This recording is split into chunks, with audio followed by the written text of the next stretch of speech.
தமிழகத்தில் நடைபெற்று வரும் திராவிட மாடல் ஆட்சி ஒவ்வொரு நாளும் மக்கள் சேவையில் இருந்து விலகி வருவதாகவும் சட்டம் ஒழுங்கு என்பது முற்றிலும் செயலிழந்து உள்ளதாகவும் தமிழக பாஜக மேலிட இணை பொறுப்பாளர் சுதாகர் ரெட்டி தெரிவித்துள்ள கருத்து தமிழக அரசியல் களத்தில் பேசு பொருளாகி உள்ளது குறித்து விரிவாக பார்க்கலாம்.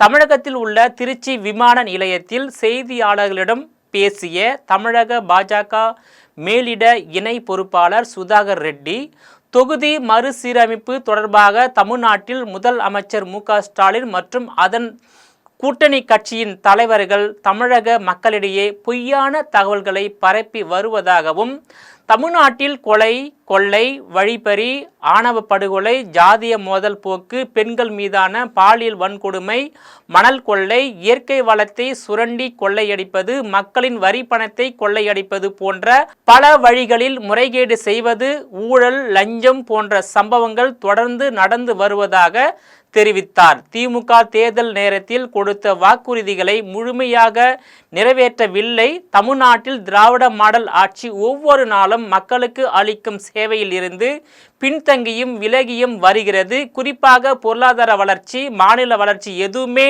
நடக்கவில்லை என்றும் அடுக்கடுக்கான குற்றச்சாட்டுகளை முன்வைத்தார். மேலும் திமுக அமைச்சர்கள், சட்டமன்ற, நாடாளுமன்ற இரு அவைகளின் உறுப்பினர்கள், உள்ளாட்சி அமைப்புகளின் பிரதிநிதிகள் என அனைவரும் பல்வேறு ஊழலில் ஈடுபட்டு புகாரில் சிக்கி உள்ளார்கள் என தெரிவித்துள்ளார். திமுக அரசு ஆட்சி பொறுப்பேற்றதில் இருந்து இதுவரை எத்தனை திட்டங்களை செயல்படுத்தி உள்ளார்கள், எத்தனை திட்டங்கள் நிலுவையில் உள்ளது, அதில் குறிப்பாக மத்திய அரசிடம் இருந்து பெறப்பட்ட நிதியில் செயல்படுத்தப்பட்ட திட்டங்கள் என அனைத்தையும் வெள்ளை அறிக்கையாக கொடுக்க தயாரா என்றும் பாஜக மேலிட இணை பொறுப்பாளர் சுதாகர் ரெட்டி கேள்வி எழுப்பியுள்ளார். வருகின்ற சட்டமன்ற தேர்தலில் அதிமுகவுடன் கூட்டணியா என்ற செய்தியாளர்கள் எழுப்பிய கேள்விக்கு பதில் அளித்த அவர், தேர்தல் நடைபெறும் 6 மாதங்களுக்கு முன்பாக முறைப்படி பாஜக மேலிடம் திமுகவிற்கு எதிரான வலுவான கூட்டணி குறித்த அறிவிப்பை தருவார்கள் என்றும் அவர் கூறினார். தமிழகத்தில் நிலவும் சட்டம் ஒழுங்கு குறித்து கருத்து தெரிவித்துள்ள அதிமுக பொதுச் செயலாளரும் தமிழகத்தின் எதிர்க்கட்சி தலைவருமான எடப்பாடி பழனிசாமி அவர்கள், சட்டம் ஒழுங்கு அடியோடு சீர்கட்டு விட்டது.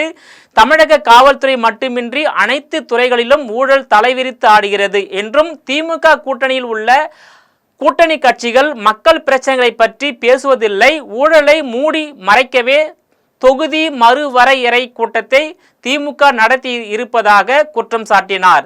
தேர்தல் கூட்டணி குறித்து தமிழகத்தில் சட்டமன்ற தேர்தல் தேதி அறிவிக்கப்பட்ட பிறகுதான் அதிமுக தலைமையில் அமையும் வலுவான கூட்டணி குறித்து இறுதி முடிவு எடுக்கப்படும் என எடப்பாடி பழனிசாமி திட்டவட்டமாக குறிப்பிட்டுள்ளார். தமிழக மக்களுக்கு அளித்த வாக்குறுதிகளை நிறைவேற்றாமலும் சட்டம் ஒழுங்கை கட்டுக்குள் வைக்காமலும் திமுக அரசாங்கம் குரட்டை விட்டு தூங்குவதாக பாமக தலைவர் அன்புமணி ராமதாஸ் விமர்சனம் செய்துள்ளார். மதுரை திருப்பரங்குன்றத்தை அடுத்த தனக்கன் குளத்தை சேர்ந்த காளீஸ்வரன் என்ற ரவுடி நள்ளிரவில் அவரது வீட்டு வாசலில் வைத்து கொடூரமான முறையில் படுகொலை செய்யப்பட்டிருக்கிறார். தமிழ்நாட்டில் திட்டமிட்ட படுகொலைகள் நடக்காத நாளே இல்லை என்று கூறும் அளவுக்கு நிலைமை நாளுக்கு நாள் மோசமடைந்து வரும் நிலையில் அதை தடுக்க தமிழக அரசு எந்த நடவடிக்கையும் எடுக்காதது கண்டிக்கத்தக்கது என்றும் தெரிவித்துள்ளார். கொலை செய்யப்பட்ட காளீஸ்வரன் மதுரை மாநகர திமுக நிர்வாகி வி.கே. குருசாமியின் உறவினர் ஆவார். அவர் மீது கொலை முயற்சி உள்ளிட்ட பல்வேறு வழக்குகள் நிலுவையில் உள்ளன. காளீஸ்வரனுக்கும் அவரது எதிர்குழுவினருக்கும் இடையே தொடர்ந்து நடந்து வரும் மோதலில் இதுவரை 15க்கும் மேற்பட்டோர் படுகொலை செய்யப்பட்டுள்ளனர். அதன் தொடர்ச்சியாகவே இந்த படுகொலையும் நிகழ்ந்துள்ளதாக கூறப்படுகிறது. காளீஸ்வரனின் எதிரிகள் சிறையில் இருந்தபடியே சதி திட்டம் தீட்டி இந்த கொலையை நடத்தி இருப்பதாக தெரிய வருகிறது என பாமக தலைவர் அன்புமணி ராமதாஸ் தெரிவித்துள்ளார். தமிழ்நாட்டில் கொலைகள் நடக்கும் போதெல்லாம் அவை தனிப்பட்ட காரணங்களுக்காக நடத்தப்பட்டது என்றும், கொலையாளிகளை விரைவாக கைது செய்து விட்டோம் என்று கூறி பிரச்சனையை திசை திருப்புவதையே திமுக அரசு வாடிக்கையாக கொண்டிருப்பதாகவும், ஆனால் காளீஸ்வரன் விவகாரத்தில் அவரது உயிருக்கு அச்சுறுத்தல் இருப்பது தெரிந்தும் கூட சிறையில் இருந்து தீட்டப்பட்ட சதி திட்டத்தை முறியடிக்க முடியாமல் திமுக அரசு முற்றிலும் தோல்வி அடைந்து விட்டது எனவும் குற்றம் சாட்டியுள்ளார். தமிழ்நாட்டில் ஒரு நாளைக்கு சராசரியாக 4.52 படுகொலைகள் வீதம் திமுக ஆட்சிக்கு வந்த 4 ஆண்டுகளில் நாட்களில் மட்டும் 6597 படுகொலைகள் நடந்துள்ளன என்றும் இந்த எண்ணிக்கை அச்சமூட்டும் வகையிலும் கவலை அளிக்கும் வகையிலும் இருக்கும் போதிலும் கொலை கொள்ளை உள்ளிட்ட குற்றங்களை தடுக்கவும் தமிழ்நாட்டில் சட்டம் ஒழுங்கை பாதுகாக்க முடியாமல் திமுக அரசு குரட்டை விட்டு உறங்கி கொண்டிருக்கிறது எனவும் இனியாவது திமுக அரசு அதன் உறக்கத்தை கலைத்து தமிழகத்தில் குற்றங்களை குறைத்து சட்டம் ஒழுங்கை பாதுகாக்க நடவடிக்கை எடுக்க வேண்டும் என பாமக தலைவர் அன்புமணி ராமதாஸ் கேட்டுக்கொண்டுள்ளார். தமிழகத்தில் கூலிப்படைகள் நடத்தும் கொலை சம்பவங்களால் பொதுமக்கள் அச்சம் அடைந்துள்ளதாகவும் காங்கிரஸ் கட்சியின் நாடாளுமன்ற உறுப்பினர் கார்த்திக் சிதம்பரம் தெரிவித்துள்ளார். இது குறித்து செய்தியாளர்களிடம் பேசிய அவர் தமிழகத்தில் கூலிப்படை கொலைகள் அதிகரித்து உள்ளதாகவும் காரைக்குடியில் குற்றப்பின்னணி கொண்டவர் ஒருவர் திட்டமிட்டு படுகொலை செய்யப்பட்டு உள்ளார் என்றும் அதேபோல் திருநெல்வேலியில் முன்னாள் காவல்துறை அதிகாரி ஒருவர் படுகொலை செய்யப்பட்டுள்ளார் என்பதையும் குறிப்பிட்டுள்ளார்.